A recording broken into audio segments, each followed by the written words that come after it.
Can the Subaltern Speak? Written by Gayatri, Chakravorty, Spivak. Read by Sen Naomi Kirsch-Schultz. I would recommend reading along with the text and checking out any definitions for words you don't know as you go. Some of the most radical criticism coming out of the West today is the result of an interested desire to conserve the subject of the West, or the West as subject. The theory of pluralized subject effects gives an illusion of undermining subjective sovereignty while often providing a cover for this subject of knowledge. Although the history of Europe as subject is narrativized by the law, political economy, and ideology of the West, this concealed subject pretends it has no geopolitical determinations. The much publicized critique of the sovereign subject thus actually inaugurates a subject. This subject, curiously sewn together into a transparency by denegations, belongs to the exploiter's side of the international division of labor. It is impossible for contemporary French intellectuals to imagine the kind of power and desire that would inhabit the unnamed subject of the other of Europe. It is not only that everything they read, critical or uncritical, is caught within the debate of the production of that other, supporting or critiquing the constitution of the subject as Europe. It is also that in the constitution of that other of Europe, great care was taken to obliterate the textual ingredients with which such a subject could cathect, could occupy, invest its itinerary, not only by ideological and scientific production, but also by the institution of the law.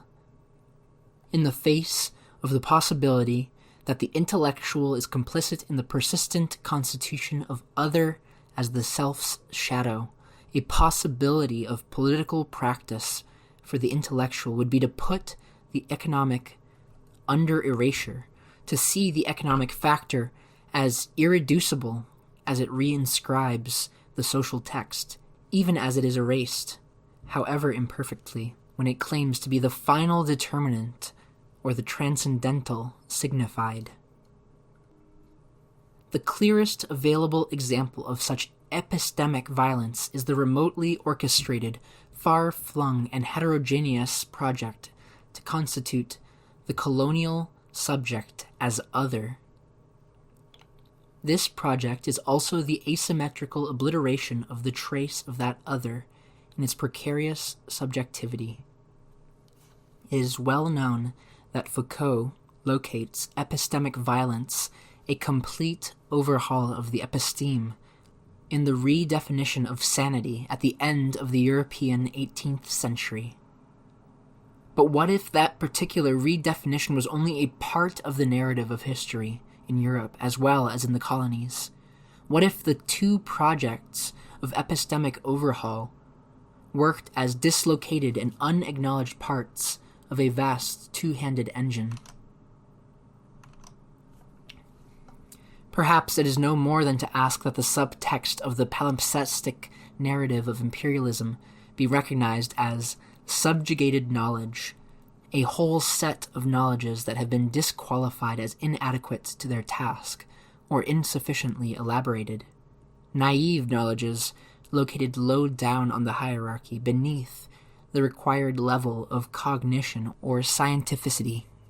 This is not to describe the way things really were or to privilege the narrative of history as imperialism as the best version of history. It is rather to offer an account of how an explanation and narrative of reality was established as the normative one. Let us now move to consider the margins. One can just as well say the silenced center of the circuit marked out by this epistemic violence. Men and women among the illiterate peasantry, the tribals, the lowest strata of the urban sub-proletariat. according to Foucault and Deleuze, in the First World, under the standardization and regimentation of socialized capital, though they do not seem to recognize this. The oppressed, if given the chance, the problem of representation cannot be bypassed here. And on the way to solidarity through alliance politics, a Marxist thematic is at work here, can speak and know their conditions. We must now confront the following question. On the other side of the international division of labor from socialized capital, inside and outside the circuit of the epistemic violence of imperialist law and education supplementing an earlier economic text, can the subaltern speak? The first part of my proposition, that the phased development of the subaltern is complicated by the imperialist project, is confronted by a collective of intellectuals who may be called the Subaltern Studies Group. They must ask, can the subaltern speak? Here we are within Foucault's own discipline of history and with people who acknowledge his influence.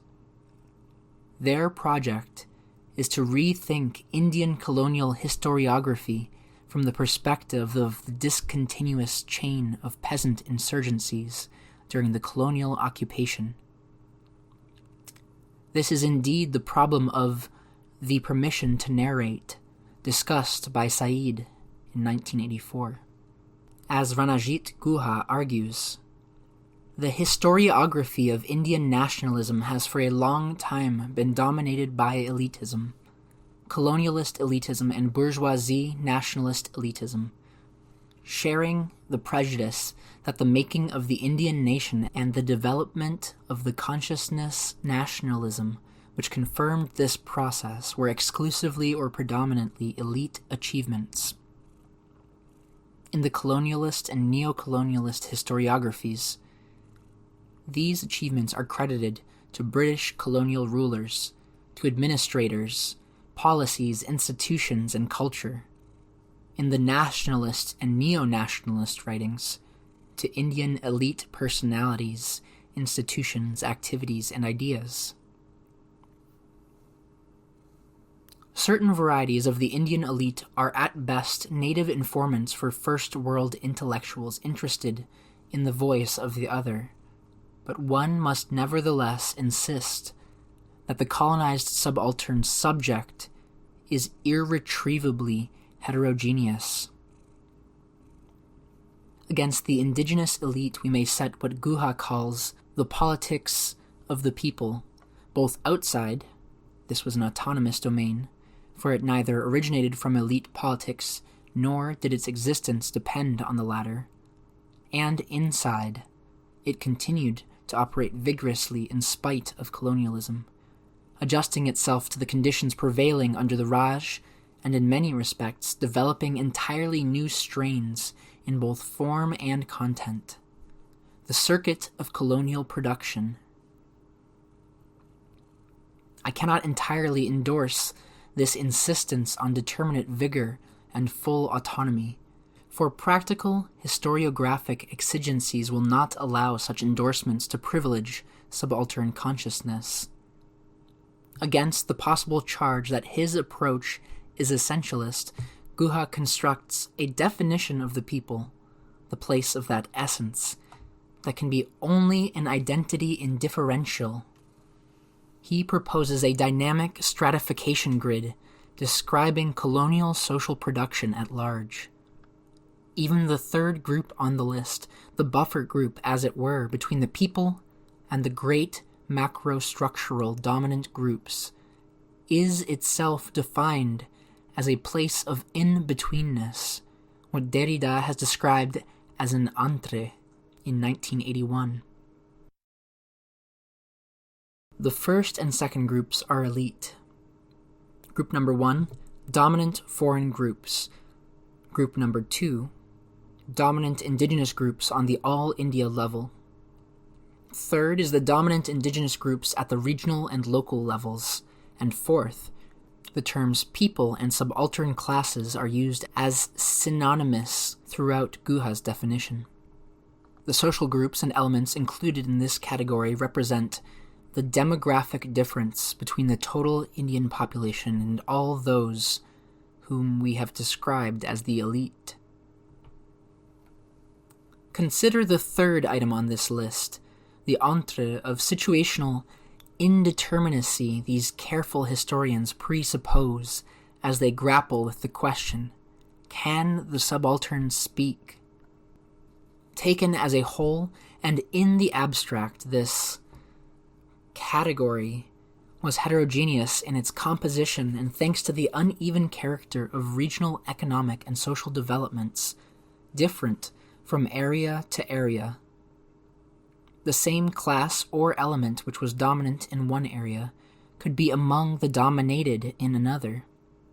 This could and did create many ambiguities and contradictions in attitudes and alliances, especially among the lowest strata of the rural gentry, impoverished landlords, rich peasants, and upper middle-class peasants, all of whom belonged, ideally speaking, to the category of people, or subaltern classes.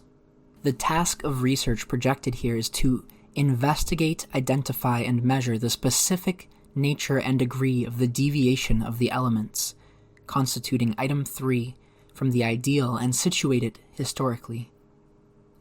Investigate, identify, and measure the specific.